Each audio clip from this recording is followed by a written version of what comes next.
예, 여러분 안녕하세요. 자, 오늘은 신화의 세계 두 번째 시간입니다. 두 번째 시간으로 올림푸스 신들의 탄생과 신들의 전쟁입니다. 제2장입니다. 그 올림푸스 신들의 탄생과 신들의 전쟁.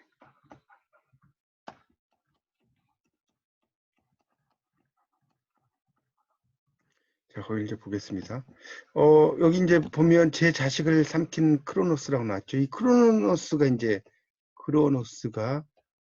왕자에 오르죠.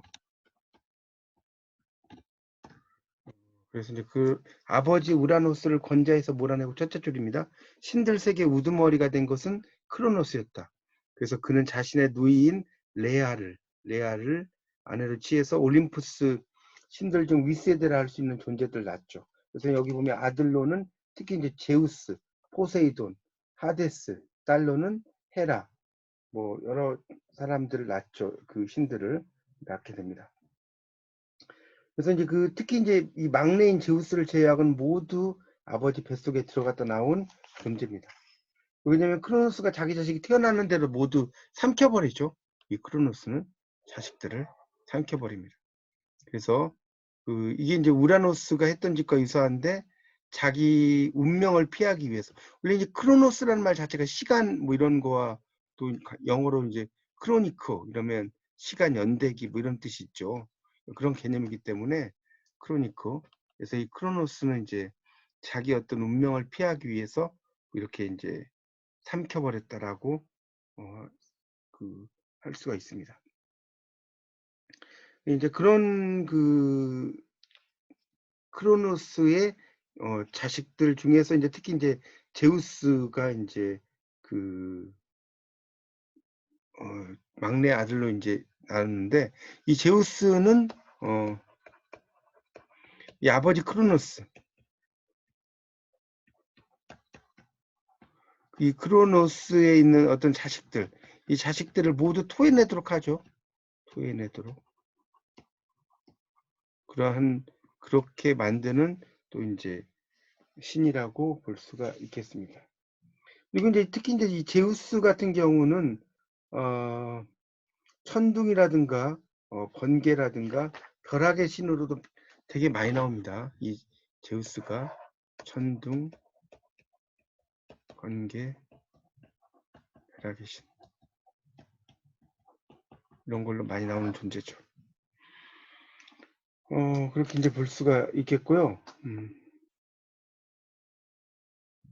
거기 34쪽에 보면 세 번째 단락에 보면 이 제우스는 얼른 자라서 큰 힘을 갖게 되었다. 나왔죠? 그래서 계략을 사용하여 크로노스가 삼킨 자식들을 다시 토하게 만들었다. 제일 먼저 토해져 나온 것은 제우스 대신 삼켜졌던 돌인데 이 돌은 세계의 배꼽 옴파로스를 상징하여 델포이에 세워졌다고 한다. 이렇게 나오죠. 그 다음에 이제 티탄들과의 전쟁이 또 이제 있죠. 티탄들과 전쟁. 그래서 거기 34쪽의 마지막 단락에 보면 티탄들과의 전쟁은 크로노스가 자식들을 다시 토해낸 사건에 뒤이어 기술되고 있어서 아마도 구토 사건이 세대 간 전쟁의 시초였던 것으로 보인다. 뭐 이런 말 나옵니다. 그래서 이제 그런 어떤 티탄과의 전쟁에 대한 이야기가 쭉 나오고 그 다음에 이제 티폰과의 전쟁이 또 35쪽에 보면 나오죠. 티폰과의 전쟁.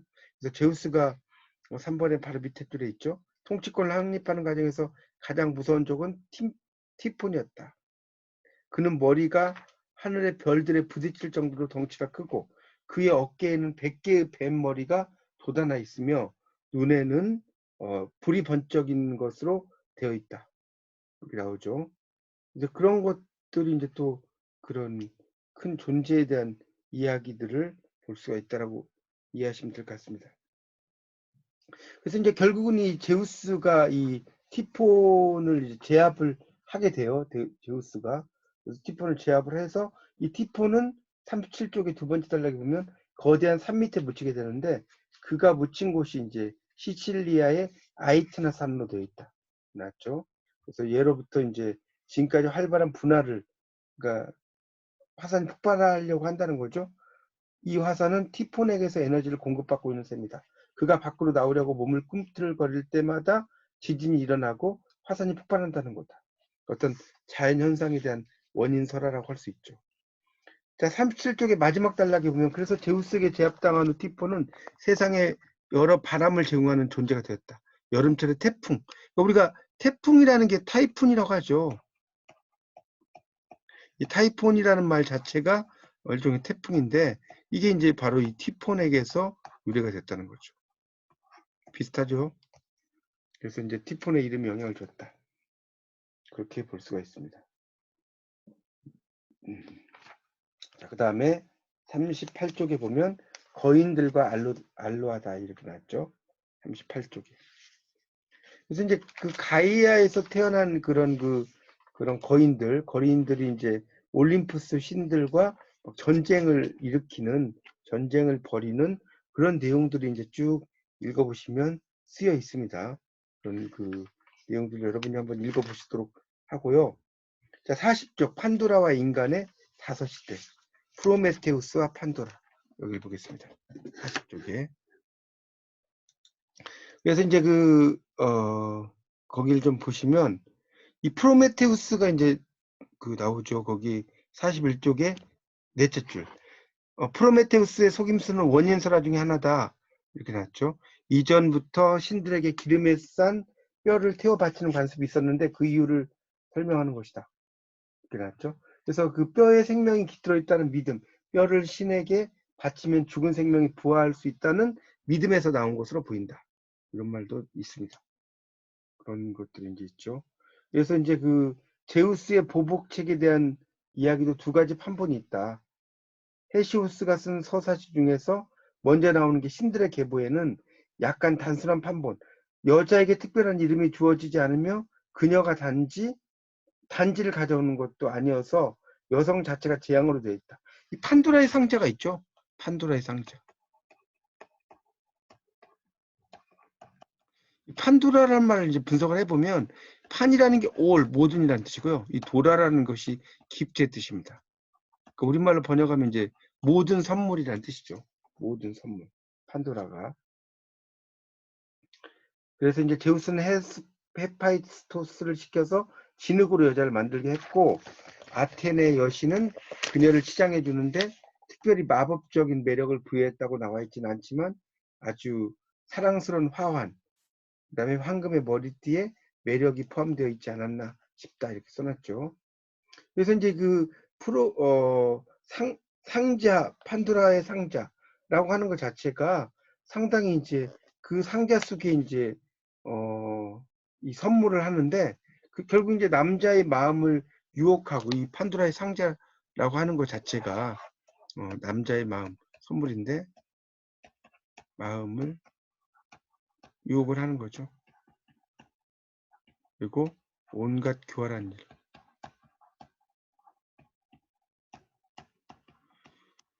이것을 꾸미게 하는 성격입니다.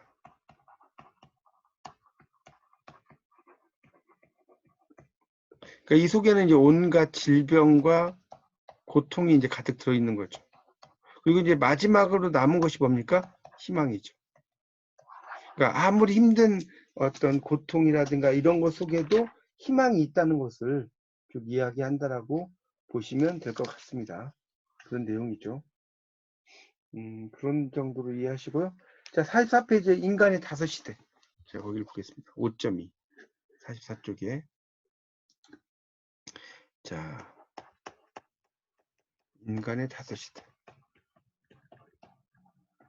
자, 이게 중요하죠, 아주. 자, 첫 번째는 뭡니까? 44쪽의 마지막 단락에 보면 황금시대라고 나오죠? 1번입니다. 황금시대, 그러니까 이거는 뭐예요?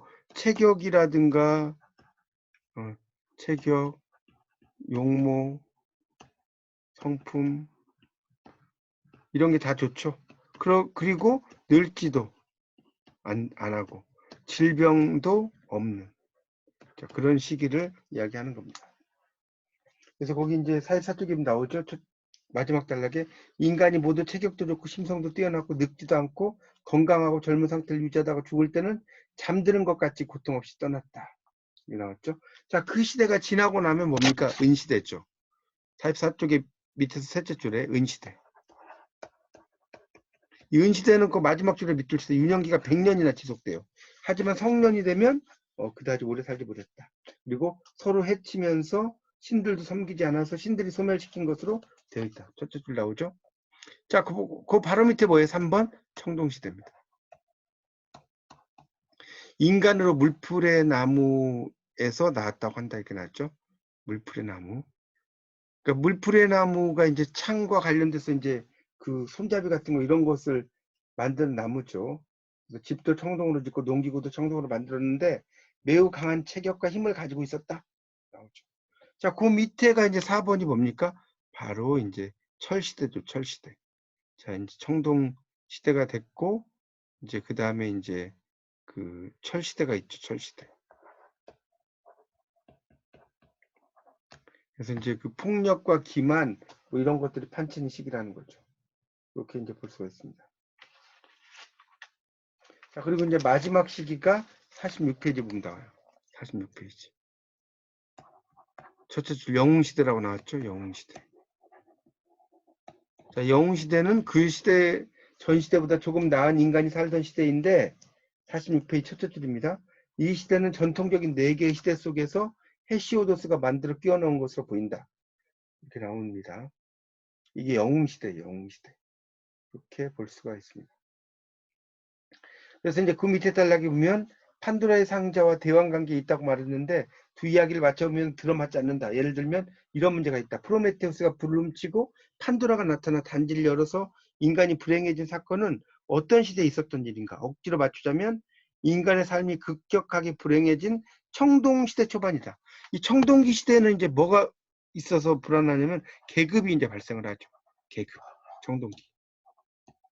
우리가 고인돌 같은 경우가 이제 일종의 뭡니까? 이런 계급과 관련이 있는 거죠.